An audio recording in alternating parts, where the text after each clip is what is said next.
ಮತ್ತೆ ಇಲ್ಲಿ ಒಬ್ಬ ಸಾಧಾರಣ ಡೆಲಿವರಿ ಬಾಯ್ ನಗರದ ಶ್ರೀಮಂತ ವ್ಯಕ್ತಿ ಮುಂದೆ ಹೀಗೆ ಮಾತನಾಡುತ್ತಿದ್ದ. ಎಷ್ಟೋ ಧೈರ್ಯ ನಿನಗೆ? ನನ್ನ ತಾತನ ಹತ್ರ ಮಾತು ಕೊಡ್ತೀಯ, ಇಲ್ಲೇ ಸುಟ್ಟು ಸಾಯಿಸ್ಬಿಡ್ತೇನೆ ನಾನು. ಅದ್ವೈತ್, ಅವನ್ನ ಬಿಡು. ಅದ್ವೈತ್ಗೆ ಅರ್ಥವಾಗ್ಲಿಲ್ಲ ಅವನ ತಾತ ಏಕೆ ಈ ರೀತಿ ಹೇಳ್ತಾ ಇದ್ದಾರಂತ.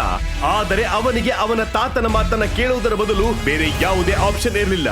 ಶ್ರೀಕಂಠದತ್ತ ಅಭಿನವ್ನನ್ನ ಮೇಲಿಂದ ಕೆಳಗೆ ನೋಡಿ ಅನನ್ಯಾಗೆ ಹೇಳಿದರು, ಅನನ್ಯ, ಈ ಹುಡುಗ ಯಾರೋ ಏನೋ ನನಗೆ ಗೊತ್ತಿಲ್ಲ, ಆದ್ರೆ ನೀನು ಇವನನ್ನೇ ಮದುವೆ ಆಗ್ಬೇಕು. ಇಲ್ಲ ತಾತ, ನಾನ್ ಹೇಗೆ ಅವನನ್ನ ಮದ್ವೆ ಆಗ್ಲಿ? ನನ್ಗೆ ಅವನ ಹೆಸರು ಕೂಡ ಗೊತ್ತಿಲ್ಲ. ಹೇ ಹುಡುಗಿ, ಜಾಸ್ತಿ ಮಾತಾಡ್ಬೇಡ. ಶ್ರೀಕಂಠದತ್ತನ ನಿಯಮ ನಿನಗೆ ಗೊತ್ತಿದೆ. ಯಾವುದೇ ಗಲಾಟೆ ಇಲ್ಲದೆ ಮದುವೆ ಆಗ್ಬೇಕು, ಅದು ಇವತ್ತೇ.